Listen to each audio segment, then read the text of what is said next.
Hello everyone, welcome back to another video. In this video I'm actually drawing an anime inspired picture because I just felt like it. I just wondered if I'd be able to draw it in that style again after forcing myself out of it, as I'm not sure whether I like anime or not. It's really difficult for me to decide. There's some aspects I like and a lot of it that I really dislike. But I thought this would be a fun experiment, and in this video I was going to talk about how realism has so much more value than other styles, say like cartoony or abstract styles. Everybody wants to draw hyper realistic or semi-realistic. But then I realised I kind of don't want to talk about that. I'm just here to make fun videos and share my drawings and my adventures with you. Because sometimes I feel like I get too serious and I get too much into thinking about what people want and what the internet wants. And sometimes you just got to ignore all those numbers. You just have to sit back and think, I'm just gonna draw what I want to draw today. And today I wanted to draw anime to see if I could still draw it. This style is very inspired by the older anime from like the 90s and the 80s, because I really like the proportions of that style. I just really like that retro look that some of the older styles have. And I think lately I've just been seeing a lot of anime screenshots where they've made them really aesthetic with like filters and quotes at the bottom that say kind of something deep and meaningful about life, but at the same time it's kind of silly as well. You've probably seen them a lot on Tumblr and Pinterest, but I still find I get a lot of inspiration from those kind of pictures.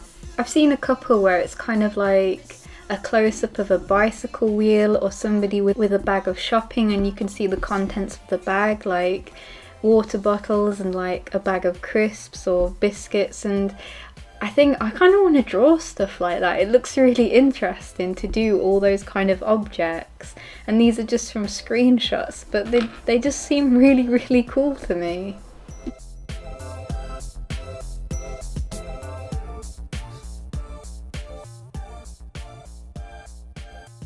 But yeah, I've had this video in the works for a while now, and I just couldn't get around to finishing it because I didn't know what to do with the voiceover.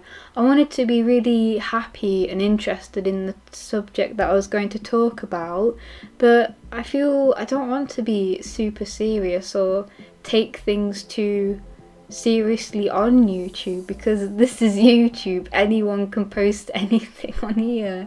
We can make the most silliest videos and they're still super entertaining. I still want to make like interesting, like visually interesting videos. I love playing about with transitions and filming from different angles.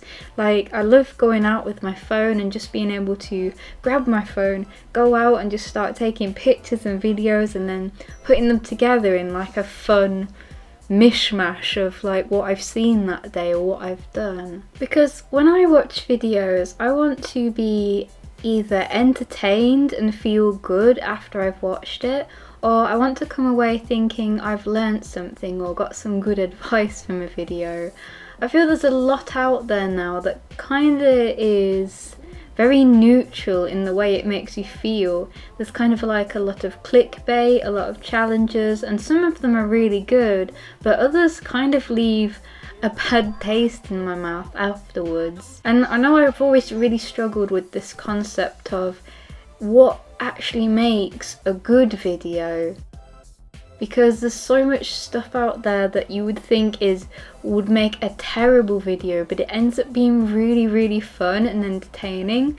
And then there's other videos you think, wow, this is going to be a really good and I'm going to learn so much from it, and then you come away feeling really empty and almost like your energy has been drained from watching the video.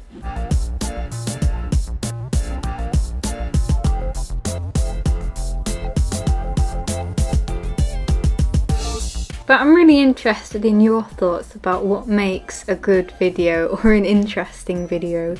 Is it just the video quality, or is it the content that's actually in the video? Especially when it comes to vlogs, because I think vlogs are very hit or miss for me.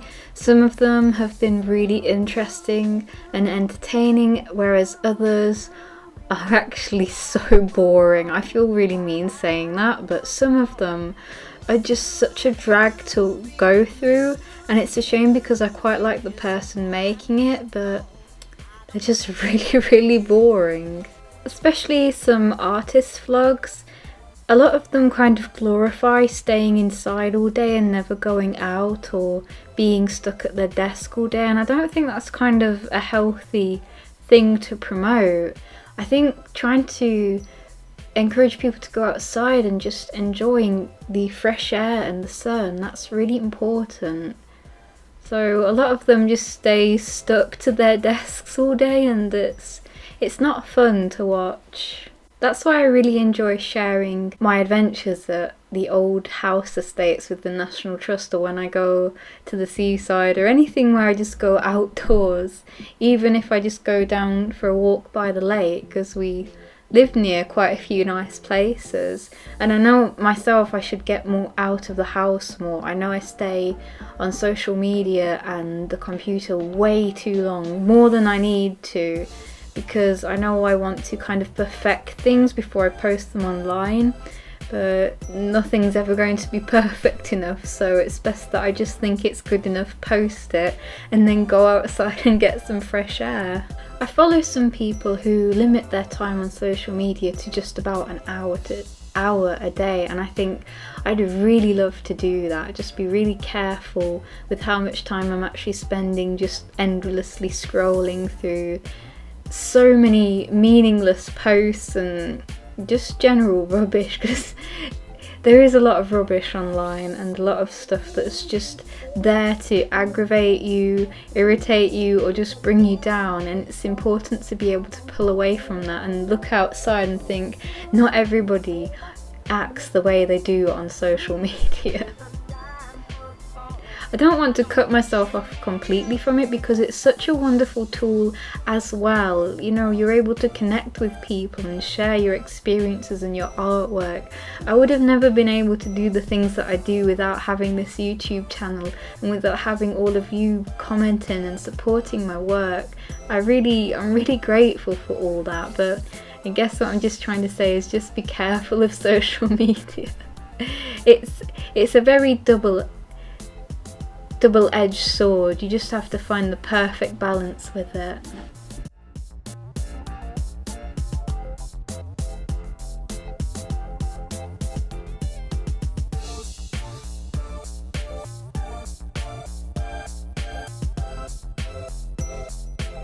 I said at the beginning of this video that I didn't want to get serious, but I'm getting serious again, so I'll change the subject and talk about the actual drawing for a bit.